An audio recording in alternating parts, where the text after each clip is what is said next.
Well, thank you so much. Thank you, Morgan, and thank you all for being here. It would be reasonable of you to expect, when you have a title that's a question, that the speaker will be answering the question. This is often done. It won't be the case today. I have no clue why nature likes the square root of -1. What I'm going to try to do today is simply explain the question, and I hope to convince you that it's an interesting question, or at least that one would not have to be totally crazy to think about this question.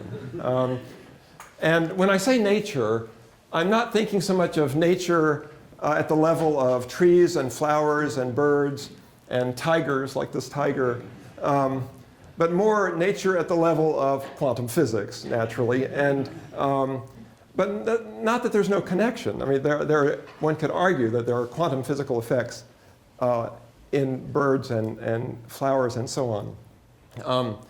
And when I say the square root of -1, I trust you understand that I'm not talking about any ordinary number.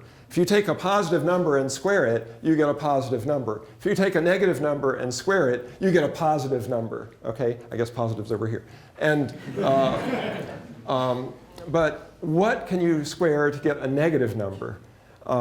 Well, there's no ordinary number that does that, but nevertheless, it's helpful just to introduce the idea. And it turns out to be, for mathematicians, extremely interesting to think about that, and for physicists, quite useful in calculations, and also interesting. Let me begin with a quick little history, very quick history of the square root of -1.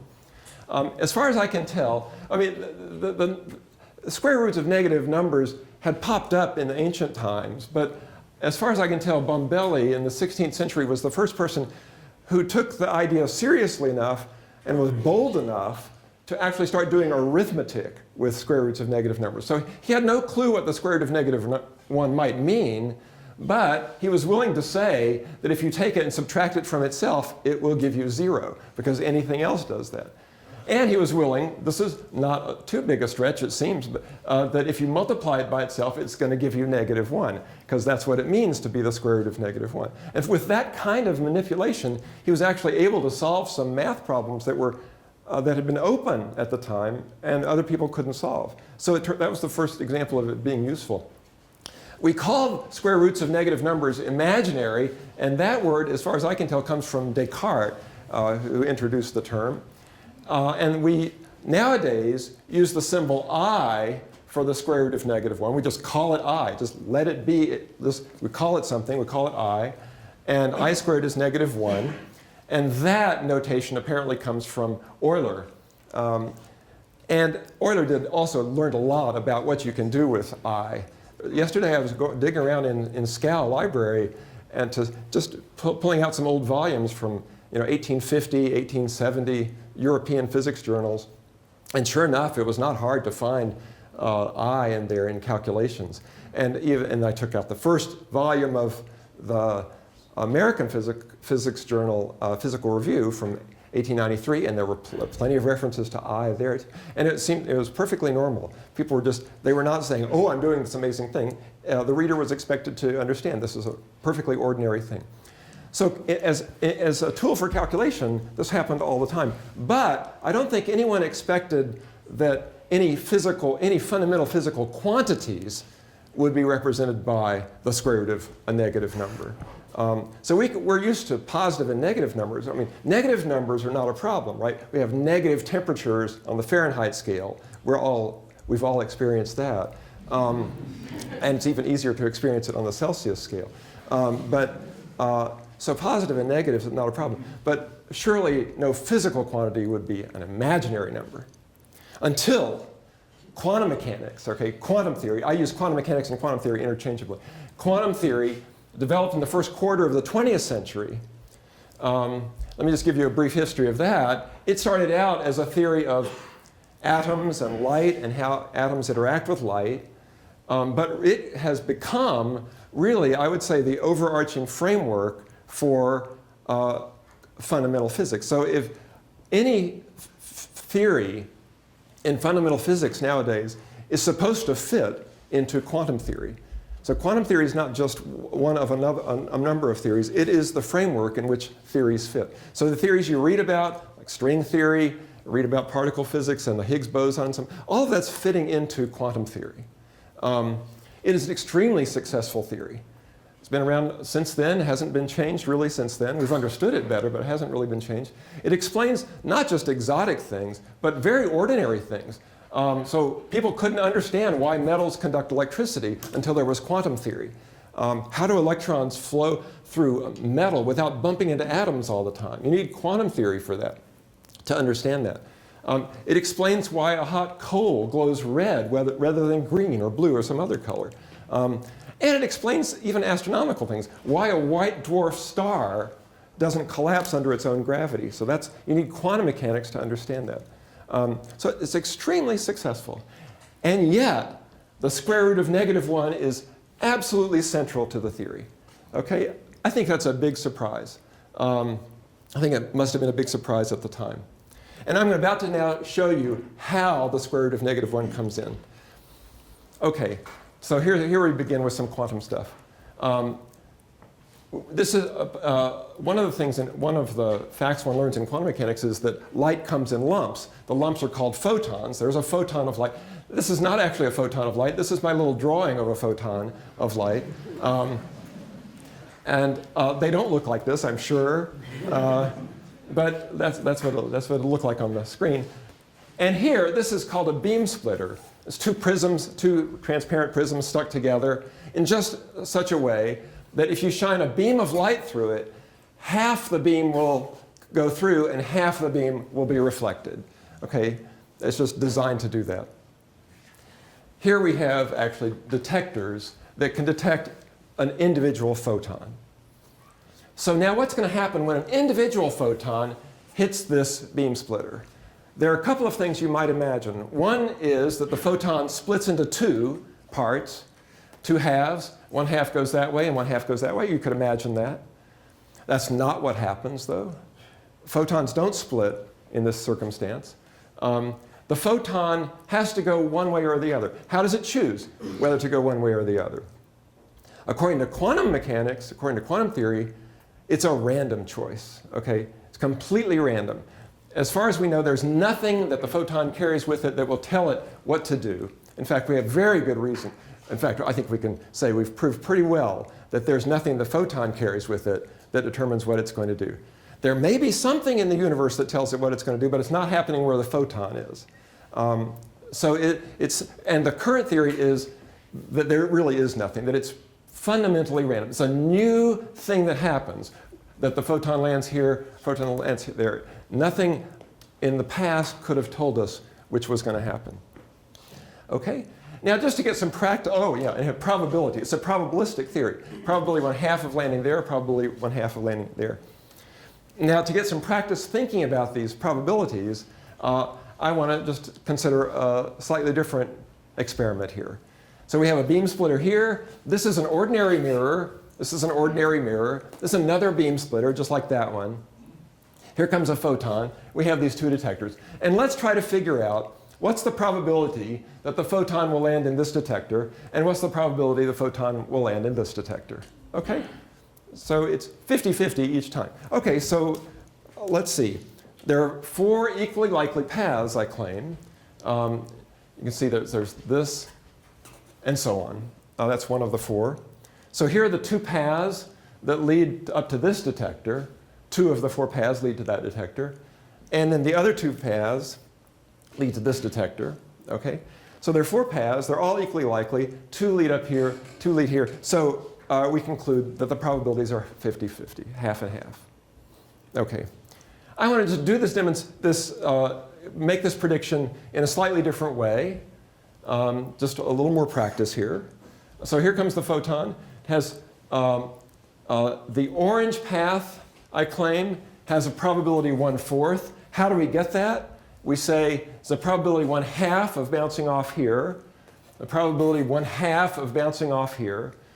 To get the probability of the orange path, we multiply those 2 probabilities, 1/2 times 1/2. I hope that makes some sense.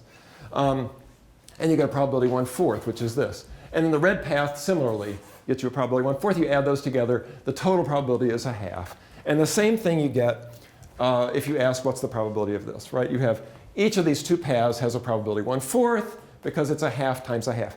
I want to emphasize this because this multiplication of probabilities is going to pop up again in a slightly different way later.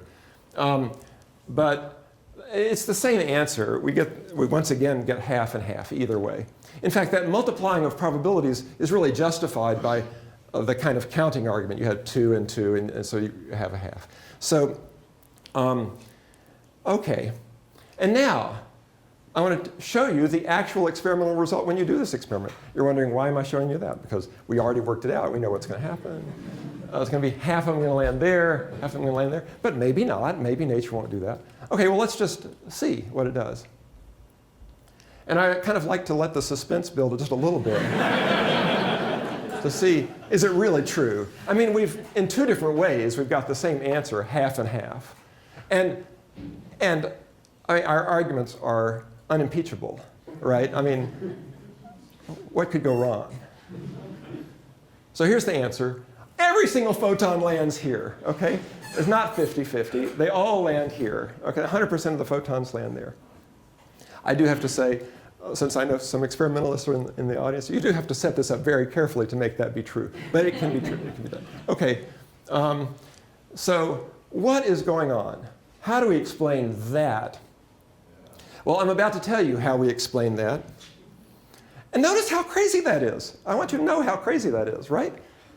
Right? If you put a detector here and a detector here, this one will click half the time, this one will click half the time. I mean, that's right. And so on. OK. Oops. Here's how we explain it. OK, to compute a probability in quantum mechanics, here's what you do. You keep track of what we call probability amplitudes. They're like square roots of probability. And they sometimes involve I, the square root of -1. And what you do is you add not the probabilities of all the paths leading to the same effect, as we were doing. You add the amplitudes of all the paths leading to the same effect. And then once you take that sum, you take the magnitude of that sum and you square it, and that gives you the probability. That's the rule. OK? This is the quantum rule. And what do I mean by magnitude? Magnitude of, say, an imaginary number. OK, here's some examples. Magnitude of 0 is 0. Magnitude of 1 is 1. Magnitude of -1 is 1. OK, the magnitude of I is 1. OK, magnitude of 2i is 2. OK, those are the things we need to know. And that's how we get a probability from something that's imaginary. We take the magnitude. This is my symbol for magnitude. And it's like an absolute value sign. And so you get something that's real. And it's also not negative. I just mention here that you can also talk about numbers like that, and they have magnitudes too. Magnitude of 1 plus I is the square root of 2. That's because you think of 1 as going like this, and I is going in a completely different direction. And then how far have you gone? It's the square root of 2. So, but that won't be crucial. OK, how quantum rules explain our results. So how those rules that I just laid out explain this, every photon lands here. OK, we're going to find the probability of landing there. First, we're going to find the probability of landing here. OK, first of all, the probability of going this way is 1/2. But the probability amplitude of going this way is the square root of a half. OK, that's what I've written down there. Now, here's the slightly tricky part. The probability of going this way is 1/2, but the probability amplitude of going this way is I over the square root of 2. This has the same magnitude as that. It still corresponds to a probability of 1/2, but it's got the I in it. Why does it have the I in it? Oh, because there's a rule that says when you reflect off of a beam, from a beam splitter, you pick up a factor of I. Where does that rule come from? I don't know. No. I know where it comes from, but I'm not going to tell you. OK. It comes from, it comes from quantum mechanics. OK, so now let's consider the two paths that lead to here. OK, there are the two paths. Let's work out their amplitudes. Well, this one is very simple. It goes straight through that beam splitter, straight through that beam splitter. It picks up a factor of 1 over the square root of 2 each time. When you multiply those two amplitudes together, you get this 1/2 here. But here, this path, bounces off once, picks up a factor of I, bounces off again, picks up another factor of I. You multiply those amplitudes together. I times I is -1, and that's where this -1 comes from. The rule says you now add these amplitudes together, and you get 0. The magnitude of 0 is 0. The square of that is also 0. And so therefore, the probability of landing here is 0. Okay, now your mind should be completely at peace about this because you have the explanation.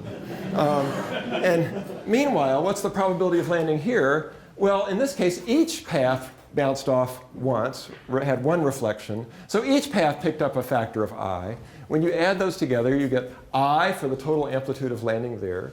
The magnitude of I is 1. And the square of 1 is 1. So the probability of landing there is 1, which is the same as 100%. Okay? And so that completely explains the phenomenon. I want to emphasize that we're not talking about some dusty little corner of physics here when I do this. Okay?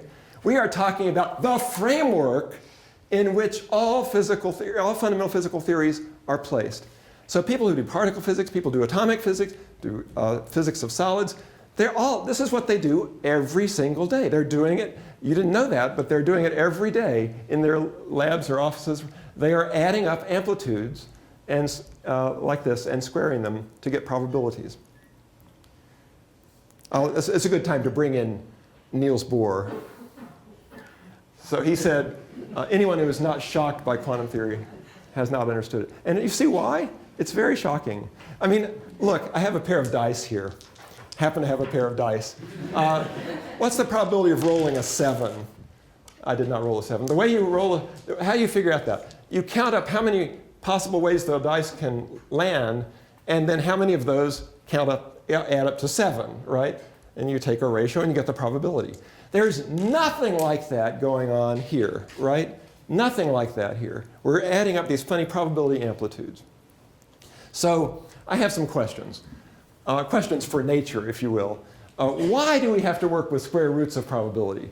Who would have thought of that if it hadn't been forced on us by experiment? And is there a deeper explanation for this square root business?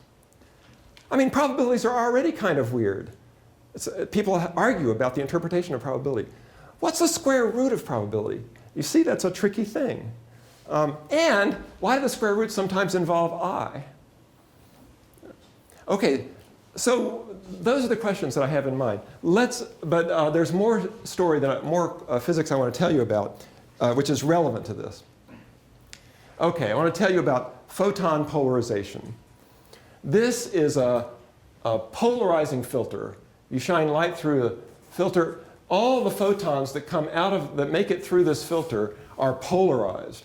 You can think of them as sort of carrying with them an angle of polarization. Okay, so I've tried to draw that tilted to indicate that it's a polarized. So ordinary sunglasses that are polarized, they are filters like that. All right, now let's just imagine how you measure the angle of polarization of a photon. Okay, so this thing has some angle. How are you going to measure it? Well, you imagine there's a little polarization measuring box, okay? For a theorist, this is very easy. You just draw the box. And you make a little tunnel for the photon to pass through. And there it goes. And then the box reads out the polarization 42 degrees. That was not so hard, okay?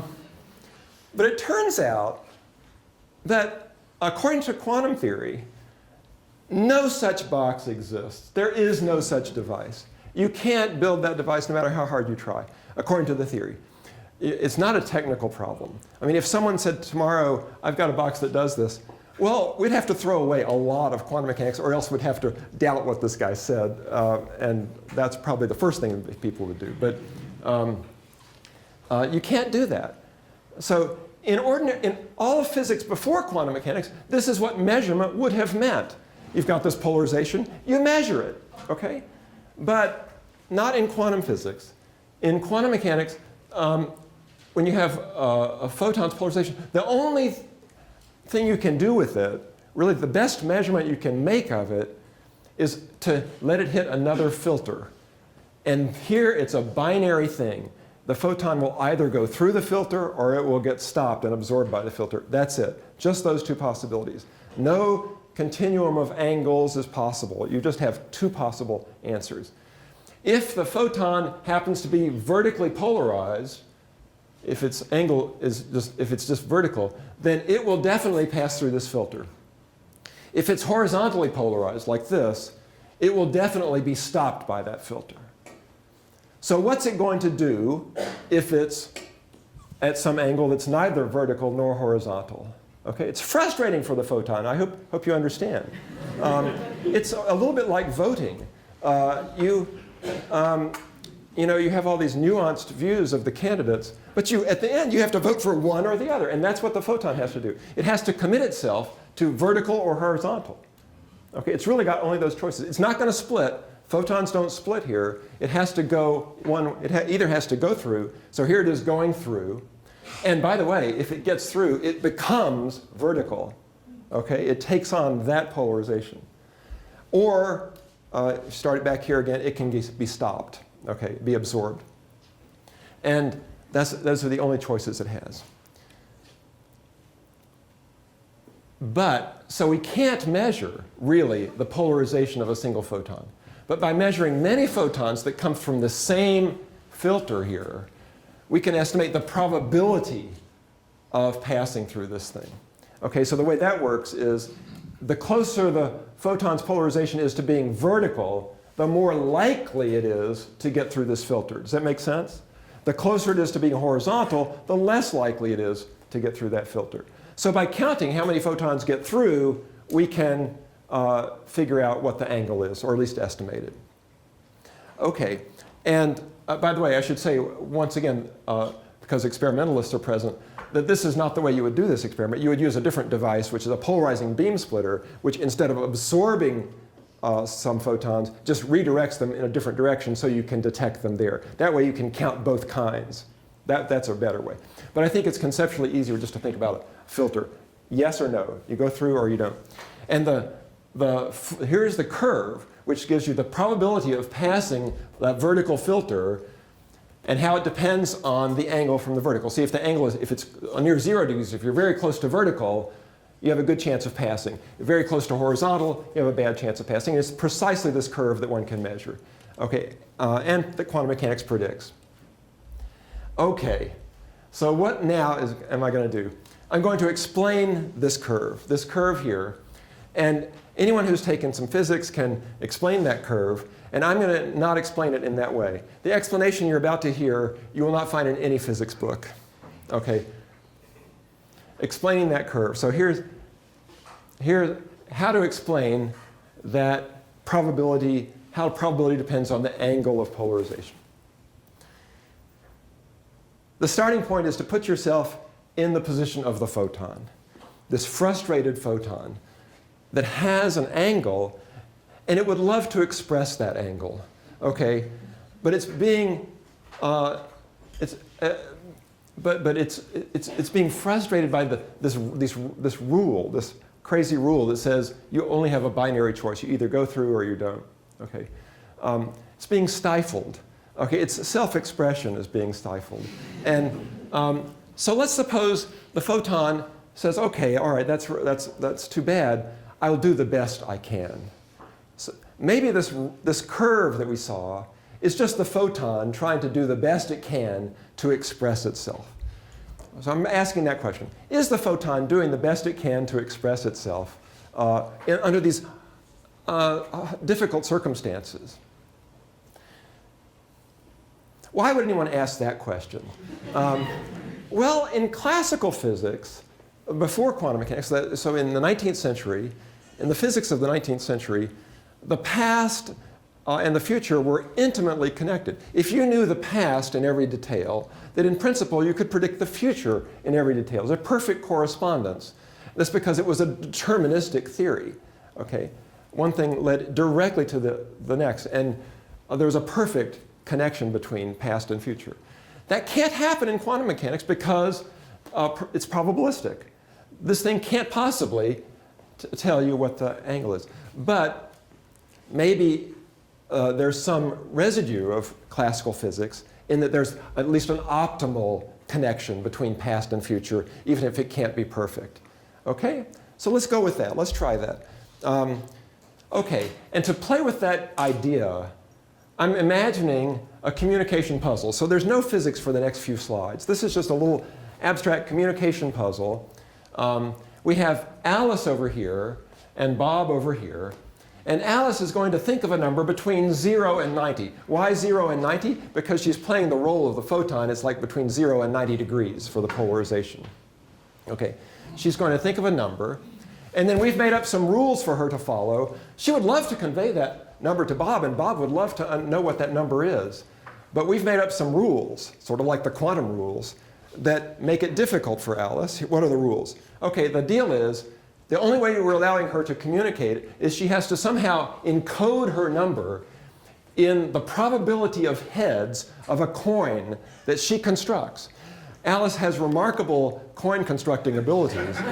She can construct a coin that lands heads every single time, okay? We assume that. We'll give her that. She can make a coin that lands heads 2/3 of the time. She can make whatever probability she wants. She can make that coin. Then she sends that coin to Bob. Okay, here it is. There it is. How'd you like that animation? Very fast. And she sends the coin to Bob. And of course, Bob now is going to toss the coin and figure out what the probability of heads is. And then, by this correspondence, whatever the correspondence is, between Alice's number and the probability, he will figure out what Alice's number is. That's the plan. Okay? Alice and Bob have agreed ahead of time on what that correspondence is. So Alice has said, you know, if the probability is 2/3, that means I'm thinking of the number 17. Okay, or whatever, okay? That kind of thing. They've worked it out. The only catch is that the coin self-destructs after one flip, okay? We're making it very hard. But that's what the photon does, right? After you measure it once, boom, that's it. I mean, if it passes through the filter, it's vertical. It's got no memory of what it was before. If it hits the filter, it's destroyed. Okay, you can't measure it a second time. So this is just like what the photon's having to go through. So Alice is do you see? Alice is facing the same problem the photon is facing. Well, you can actually work out using information theory. So let's quantify their success in this problem using Shannon's information theory. We can measure how much information can she convey to Bob. Not much. But here's what she can do. This is the best she can do. It's her optimal encoding. Here she says this. She and Bob agree on this, that if the number is less than 45, I will send you a coin that only lands heads. Okay? If it's bigger than 45, I will send you a coin that only lands tails. That way, when Bob tosses it one time, boom, it lands heads. He now knows it's in this, that Alice's number is in this range. Okay? He knows it's not in this range. He's learned something. That's something. And that's the best you can hope for in this awful communication scenario. Let's make it a little bit better. Let's be a little kinder to Alice. Let's say Bob gets 2 flips and then the coin self-destructs. Okay? This is like sending 2 photons from the same polarizer. Okay? You've got 2 photons and you're trying to figure out what the angle is. But you only get 2. And in this case, Bob only gets 2 tosses, and then that's it. The coin self-destructs. Well, Alice and Bob can once again agree on an optimal strategy, and you can work it out on the computer. What's the optimal strategy? There it is. That is the optimal strategy. In this case, now notice how, so in other words, if Alice's number is in here, she constructs a coin that only lands heads. If it's in here, she constructs a coin that only lands tails. If in this narrow range, she constructs a coin that's fair. So now Bob, he has 2 tosses. Suppose he gets heads and then tails. That's great for Bob, wouldn't you agree? Because now he knows that was the fair coin. Right? That's the only way. So he knows that Alice's number is in this narrow range. He's learned a lot. Okay? On the other hand, if he gets 2 heads, okay, well, it could be all sorts of things. Okay, so, all right, let's be a little bit more generous. let's say Bob gets 24 flips and then the coin self-destructs. Why 24? No particular reason. Nothing special about 24. I had to choose a number between 2 and infinity, and that seemed as good a number as any. And so this would be like sending 24 photons with the same polarization. Well, you can work out, in this case, what's the optimal strategy for Alice. And there it is. There's her optimal encoding. This looks like a random staircase, but it is not random at all. Every level here is precisely what it has to be to optimize this communication. Now, as you keep on letting them have more and more tosses, get more tosses, this staircase gets more and more stairs on it, more and more steps on it, and it becomes smoother and smoother. And once the number of tosses gets very large, you start not being able to tell the difference anymore. It just approaches some smooth curve, and then it stays there forever and ever. So I'm going to now show you the curve that you get when you go to the limit of a very large number of tosses. Okay, that's it. That is the curve that does the very best at conveying Alice's information to Bob if he has to get it by coin tossing. Now, that's exactly what photons do. All right, you see what I'm saying? Okay, the photons are doing their best to communicate. You do have the optimal connection between past and future. It's a great story. We have, in quantum theory, it's impossible to have a perfect correspondence because of the probabilistic nature of the theory. Nevertheless, the correspondence is as close as possible given the limitations of a probabilistic theory with discrete outcomes. You've got a continuous thing you're trying to convey, but only discrete outcomes. How do you do it? And this fact might even begin to explain one of the answers to one of the questions I asked earlier, which is why square roots of probability? Okay? This will begin to explain why square roots of probability. So now I'm going to show you the ordinary or the standard physics explanation of that very same curve. Here's the standard explanation. You take your polarization, okay, that's some angle. Let's look at it head on. So here it is, looked at head on. Okay, and that arrow there, think of it as having length 1. Okay, it's unit length. Then here's the standard explanation. The way you figure out the probability of passing through a vertical filter is you need to know what the probability amplitude of vertical is, and you square that. Okay, that's the quantum rule. The probability amplitude of vertical is this length right here. The amplitude of horizontal is this length right here. If you take this amplitude and square it and ask, how does it depend on this angle? Okay, you get exactly that very same curve. Now, the fact that we got that curve in a completely different way without talking about amplitudes suggests that maybe we have a handle on where the square roots of probability are coming from. They're coming from this idea that there should be an optimal correspondence between the past and the future, or that the photon is doing its best to convey information. Isn't this nice? We're getting somewhere. And I just want to hang on that for a second before the next slide, which is, but this good story is not true. It's unfortunate. Why not? Because of the square root of -1, okay? The square root of -1 is messing this up. This is why I'm asking the question, why does nature like the square root of -1? We had a wonderful story going on here, and now the square root of -1 is messed. How does it mess it up?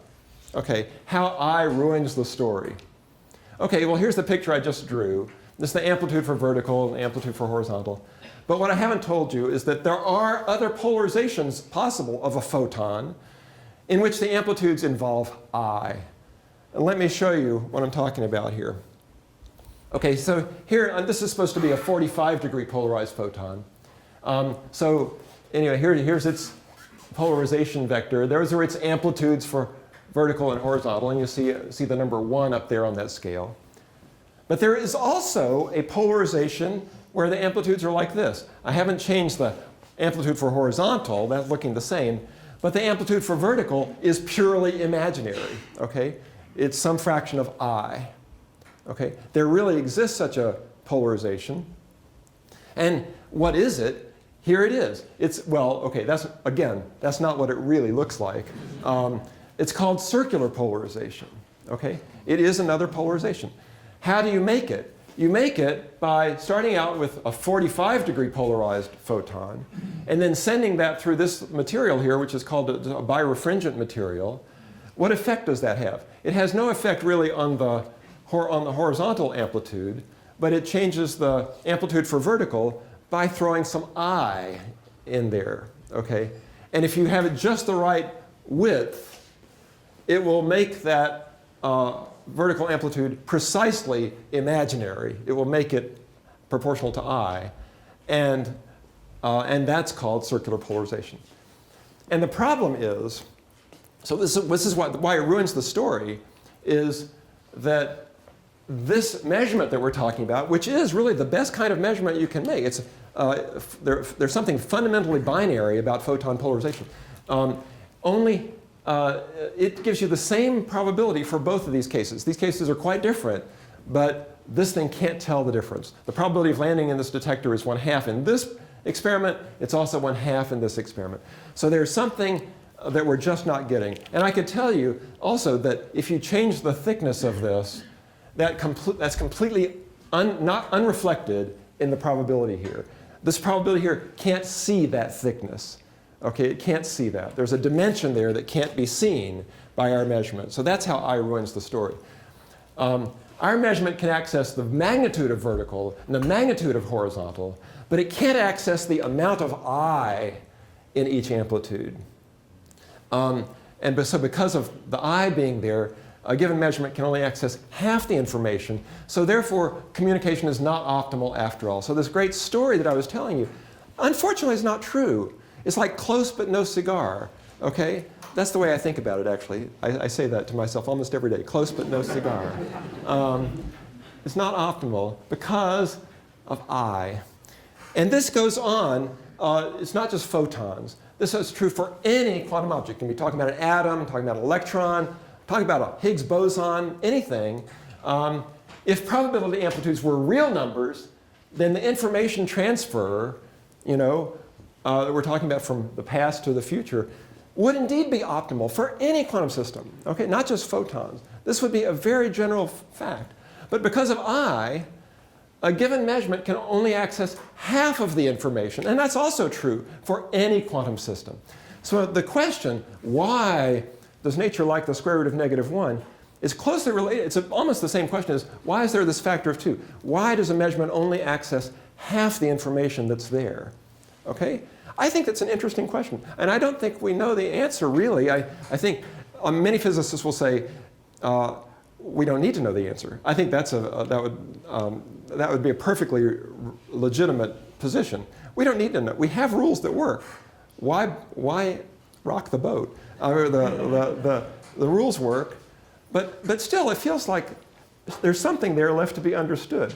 Why is it that we're missing half the information? And I would like now, I think we're approaching the end, getting close to the end. So I can, at this point, I think I'm allowed to utter one extremely speculative sentence, okay, which is coming up, and it will also be written down right there, okay. So why this factor of 2? Why are we missing half the information that's there when we make this measurement? And what we're not getting is this I stuff. Well, where else does a factor of 2 come into physics? Well, the answer to that is everywhere. Okay, it comes in everywhere, a factor of 2. It's very hard to not find factors of 2 in physics. But where's there a really fundamental 2 in physics? Where's the most fundamental 2 you can find in physics? The most fundamental 2 I can think of in physics has to do with time, okay? There are 2 directions of time, future and past, okay? You can't go sideways in time. There's only 2 directions, forward and backward, okay? And you may have noticed we only go forward ourselves. We can only go forward in time. We don't go backwards. And all of our friends can only go forward in time. They don't go backwards. All of our pets, everybody we know only goes forward in time. I wonder, are we limited in our perspective because we can only go forward in time? That's my speculative sentence. Are we limited because we only go forward in time? And are we missing half the information because of that? Okay, no one can say that's wrong because it's so, it's so vague that You know, it's completely untestable, so I can say it. Okay. All right. So I have some tentative conclusions here. I don't know why nature likes the square root of negative. I don't know what it's doing there. If it weren't there, we could tell this wonderful story, this nice thing that nature is trying to pass on its information from the past to the future as efficiently as possible. Okay, we could understand it. It would be quite pretty if we didn't have that square root of negative 1 messing things up. And I would really like to have some kind of account, a deeper account of this mysterious factor of 2. Why is it that any measurement that we make, any one of these fundamental measurements that you make, can only access sort of half of the numbers that are sitting there in the system. And the other half it doesn't get. So where is that factor of 2 coming from?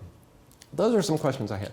I have a few minutes, so I'm going to, I have a little postscript here, getting back to this guy, because it's fun to think about this. So remember this. You may have thought, you may be thinking right now, wait a second, this eye business sounds awfully artificial. I think I have a better answer to this problem. A photon bounces off here. Something clicks in the photon that tells it next time it hits a beam splitter, it should go through it and not bounce off. All right, are you with me? See, that would do it. So the photon bounces off here, something clicks, tell it, okay, if it bounces off this time, it's not going to bounce off next time. And so it's going to go like that. All right? That's a very plausible theory on the basis of what I've told you so far. So I'm going to try another experiment. Let's put a detector here also. Okay, the detector is there. The photon might land in this detector, or it might not. Let's consider the case where the photon doesn't land there. Okay, so this detector detects nothing. Okay, and now let's ask, what's the probability of a photon landing here or here? You can think about it, see what you would predict. If there's this photon, if all that mattered is what happened up here, then surely it's going to have to land here again. How does the photon, having gone this path, how would it know whether there was a detector there or not? But the answer is that it's 50-50 now. Okay, it's 50-50. So even though this detector didn't detect anything, okay, you put a detector there, it doesn't do anything. It just sits there. Okay, it doesn't click. It doesn't do anything. And yet, somehow the photon knows that it's safe to land there, whereas it couldn't land there otherwise. Okay, why is it doing that? Somehow it is that this detector, by not clicking, is leaving a record of which path the photon took. That it's this path, that it's not this path, it's therefore this path. And so you have this 50-50 thing. That even works if you have a magic detector. This is a magic detector. It detects whether a photon goes past it or not, but it does not disturb the photon. Okay? It does not eat the photon. It does not catch and destroy the photon. Okay? Even if you have that kind of detector, and we can do this with other kinds of systems, then it turns out the probabilities are, again, 50-50. Okay? In other words, if you know which path the photon took, whether it's this path or that path, just if there's something in the apparatus that lets you know which path the photon took, then the photon is now free to act as if it took only one path. If it only took this path, it will go 50-50 to those two detectors. Or if it takes this path, it will go 50-50.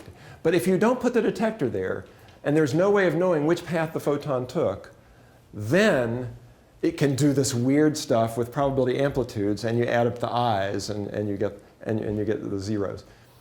Okay, this is the world we live in. That's what I want to emphasize. We live in this world that acts like this. So it's a strange theory, but it's a basic theory.